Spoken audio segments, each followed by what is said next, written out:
Morning students, today we are going to do another question in business studies A levels, and the A part is define the term span of control. So this is very important question which frequently come in the paper of business studies A levels.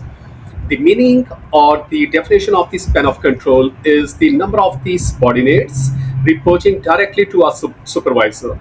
So the number of the subordinates under a supervisor is called supervisor's span of control. And here is the explanation. Span of control refers to the number of the subordinates. So keep this in your mind. The number of the subordinates reporting directly to a supervisor.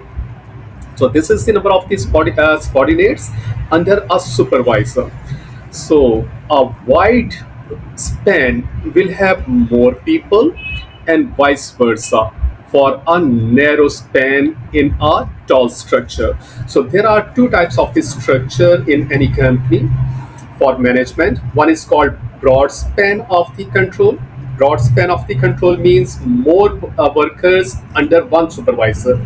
And the second type of the structure of the management is tall structure of the management.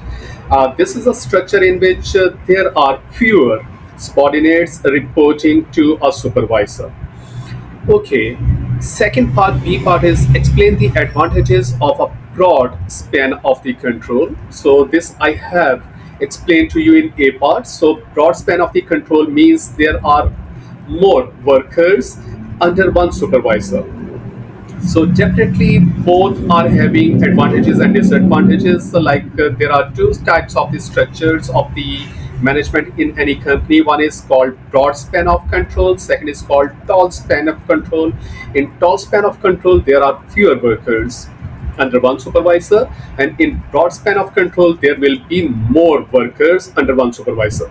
So this is a very common sense that if there are more workers under one supervisor, then it will not be possible for the supervisor to keep eye on each and every worker. So the supervisor has to trust the efficiencies and the abilities of the subordinates, and the supervisor has to delegate some kinds of the responsibilities to the workers as well.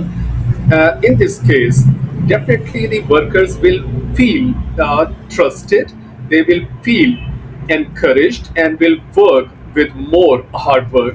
On the other hand, the supervisor, which is having more workers under his authority, so definitely he or she will have more status, he will enjoy more prestige, he will get more wages or the salary. So here are the explanation. Subordinates may be happy because delegation is practiced with wider span. There will be more teamwork. Definitely there will be more workers under one supervisor, so there will be a big team, so they will feel happy in working teamwork. And less direct supervision. Definitely there are a lot of workers, so supervisor will not be able to supervise each and every worker directly, so which will motivate some workers. The workers are given authorities which make them feel trusted and important. So these are the advantages of the broader span of the control for the workers. Okay, now we will discuss on the end of the supervisor what will be the advantages of a broader span of the control for the manager. The manager may be happy having a wider span of the control under him, as it will lead to better status. So this is very common sense.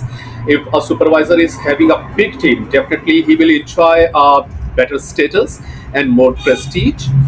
With delegation, he will have more time to concentrate on more strategic, long term, and core issues. So, definitely, in case of the bigger team, he has to delegate some of the authorities to the workers as well, so that the work can be done in a smooth way. So, he will have a more spare time to focus on some more important works. So, this was the question. Thank you so much.